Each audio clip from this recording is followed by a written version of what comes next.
Hello, Scorpio. Welcome dito sa inyo. Third week of January reading. January 15 to 21. So, ito yung magiging gabay ninyo. Ano ba yung mga paparating sa inyo? Possible na ma-encounter nyo this third week. Pasensya na kayo guys, i-set up ko. Ako ay nasa remote area. And huwag na po kayo magtataka kung may maririnig kayo mga maingay na sasakyan kasi katabi ko yung main road. Ayan. Pwede muna natin yung overall energy ninyo, Scorpio. At kung hindi pa po kayo nakaka-subscribe dito sa aking YouTube channel and Facebook page, don't forget to subscribe.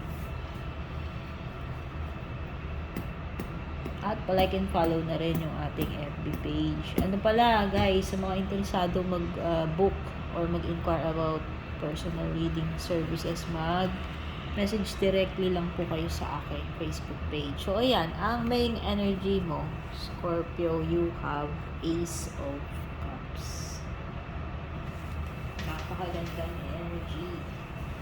Hindi ko alam pero pumasok sa isip ko bigla, Scorpio, pwedeng may aatenan binyag. Binyag. A-attend ka, magnininong ka ba or nininang or bibinyagan yung Junakis mo. Ayan, may bibinyagan. Baptism, ayan. Or ito ay ano ha, indication na may matatanggap kayo. Kung ano man itong bagay na ito. May ma-receive kayong gift. Material man or spiritual na regalo. Some of you, ang marireceive niyo ay gift of peace. So, kung kayo ay may mga nakasamaan ng loob, pwedeng ito ay card ng reconciliation. Yung magkakabati-bati na uli. Ayan, kung nakikita ninyo yung dove, diba? This is the symbol of the Holy Spirit. Kaya ako sinasabing baptism. So, pwedeng may bibinyagan, o yun nga, or may marireceive kayong spiritual blessing, Scorpio. Hindi ko pa naayos yung tamang setup dito, guys. Kaya pagpasensyaan nyo na yung lighting ko. Ako ay nangangapa pagdating sa setup. Ayan, sorry.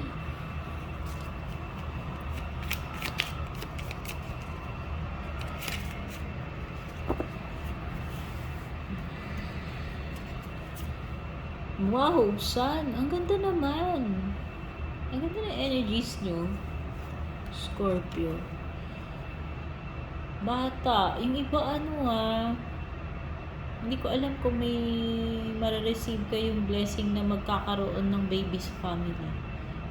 Okay? Ayan. May mga anak man dyan, ikaw, or asawa mo, kapatid, family member. Sa baby Baby at saka baptism yung mga napipick up kong energy dito. Ang ganda. Di ba sabi ko nga sa'yo, kung hindi, basta may marireceive kang gift, pwedeng spiritual blessing, pero pwede ring baby. No? Kaya ayan, magandang regalo yan. Lalo na dun sa mga, yung nagpa-plan na magka-baby. Meron ka ring 7 of Cups. Naka-confuse ka ba ngayon, Scorpio? Ayan. Hindi mo alam which path to take. Pwedeng maraming distractions. Mga pampagulo. Ayan. Ang dami mong ang dami mo kasing pwedeng gawin, ang dami mong pwedeng maging option dito. Ayan. So, nahihirapan ka sigurong mamili. Or may mga nagpapagulo ng isip mo. Instead na mas simple lang, naguguluhan ka tuloy dahil ang dami mong nakikita dyan. Ang daming pwedeng maging outcome. Depende na ano yung mapipili mo dito.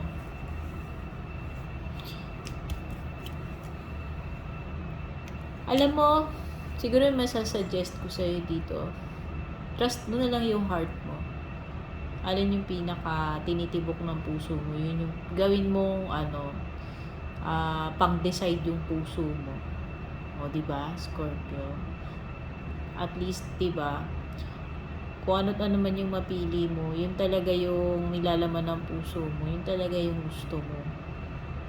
Diba? Ano man ang maging outcome niyan. Trust your heart na lang pagdating dito sa pagde-decide. And meron kang King of Wands. Pwede may fire sign energy. Ano si sense ko energy dito dito sa Aries, Leo, Sagittarius na to, fire sign. Dominant yung energy niya.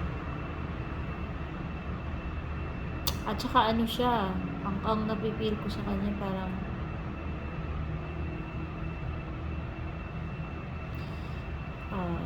very passionate itong tao na to. Hindi ko alam, jowa mo ba ite? Yan. So, nakakadil ka na ganyan. Dominante siya. So, sa relationship, gusto niya siya yung pag gusto niya. No? Kasi Hoda, ganun ang ugali nitong person na to. At saka nasi-sense ko ewan ko, habang tinitignan ko siya, may pagkaseloso or selosa tong person na to. Ayan. Palagi siguro itong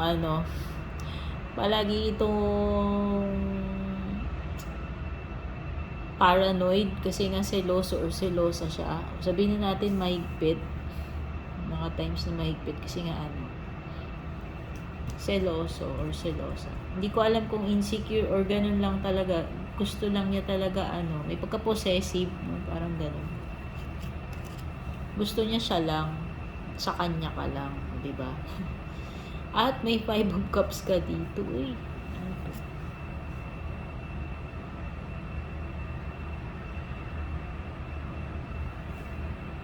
Disappointment. Baka may disappointment para sa inyo itong third week.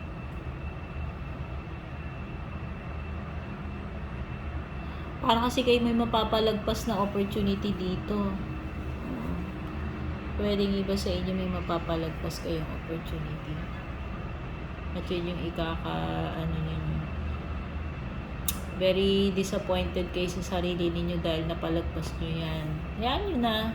Ibig sabihin lang pagka lumagpas, hindi sa'yo yun, Scorpio. Baka naman may iba pang opportunity. So, for sure, meron kasi dito sa 5 of Cups, there are 5 cups. Tapos yung tatlo yung nakatumba. Pero may dalawa ka pa dyan. Ibig sabihin, hindi lang yun. Huwag ka mag-alala, may darating at darating pa para sa iyo. At Tower, kagaya nung binasa ko kanina si Libra, may Tower moment din. Parang dami nakaka-receive ng Tower lately. May maraming shake-up ngayong January, yung na-feel ko. At ito ay for the collective na parang ang daming mga bagay na dapat ng palitan, baguhin. Okay? May mga reshuffle, ano ba tawag dito? Yung madedemolish. Madedemolish no? Basta ayan, nakita mo naman yung distraction ng Tower dyan. This Tower will hit you hard na ikaw ay mahihimasmasan. Parang may pagka-judgment energy. Depende kung gaano ka ka-willing na natanggapin itong truth na itong reality na to na mag-i-struck sa'yo. Okay? Pero for sure, tatamaan ka niyan. Imposibleng hindi mo marirealize. So, ayan. Pwedeng this is a sign na dapat i-let go mo na yan. Baguhin mo na yung approach mo. Kung ano yung tinutukoy dito. No? Tungkol man ito sa sarili mo or sa ibang bagay, kung sa relationship man, no? May mga ano na dito, may mga pagbabago na dapat nang i-implement kasi pwedeng na-stuck ka na sa ganung belief eh. Pwedeng na-stuck ka na dun sa ganung sitwasyon na wala namang patutunguhan and parang wala namang improvement para sa iyo. So siguro it's about time na give up mo na yung mga dapat mong i-give up. Kung may mga dapat ka mang baguhin, yun yung kailangan gawin. Nine of Pentacles. Wow, this is a card of success para sa iba. Sasabihin na natin, magiging proud kayo dito sa gagawin ninyo. Ginawa ninyo. Sabihin na natin. Kung ano man yung ginawa ninyo recently or in the past. Last year or last month. Basta meron ditong magbubunga and magiging very successful kayo dyan. At happy and proud sa kung ano man itong na-achieve nyo, na-kompleto ninyo, na-accomplish nyo. Scorpio, no? Kumbaga deserve mong i-enjoy yung rewards nito dahil ito ay something na pinag-effortan mo talaga. Wow! Fulfillment, happiness, wish come true ite, Scorpio. O diba, may success ka na dito. Meron ka pang fulfillment. Pwedeng iba, this is a sign ng pagiging independent. Halimbawa, ano na kayo? Ganun na kayo ka-successful. Halimbawa, meron na kayong nasa magandang position na kayo ngayon pagdating sa career ninyo. Pagiging self-made or nagtayo kayo ng business tapos yung business na yan naging successful kahit na walang tumulong sa'yo, ikaw lang mag-isa nagtaguyod niyan, di ba? Basta meron ditong matutupad with the 9 of Cups. At kung ano man itong mga pinaghirapan mo, sabi ko nga magbubunga yan, magiging very proud ka dyan. Ayan, dalawang cards ng pagiging proud and fulfilled, di ba? So congratulations sa inyo, Scorpio, dito sa inyong paparating na success and fulfillment. Maraming salamat sa pagsubaybay, no? Yung mga laging nanonood dito sa aking YouTube and FB. Thank you so much. At sana huwag kayong magsawa dun sa mga hindi pa subscribe and like and follow. Huwag niyo po sanang kalimutan. Makatulong po yan sa ating YouTube and FB page. Take care, good luck, and God bless.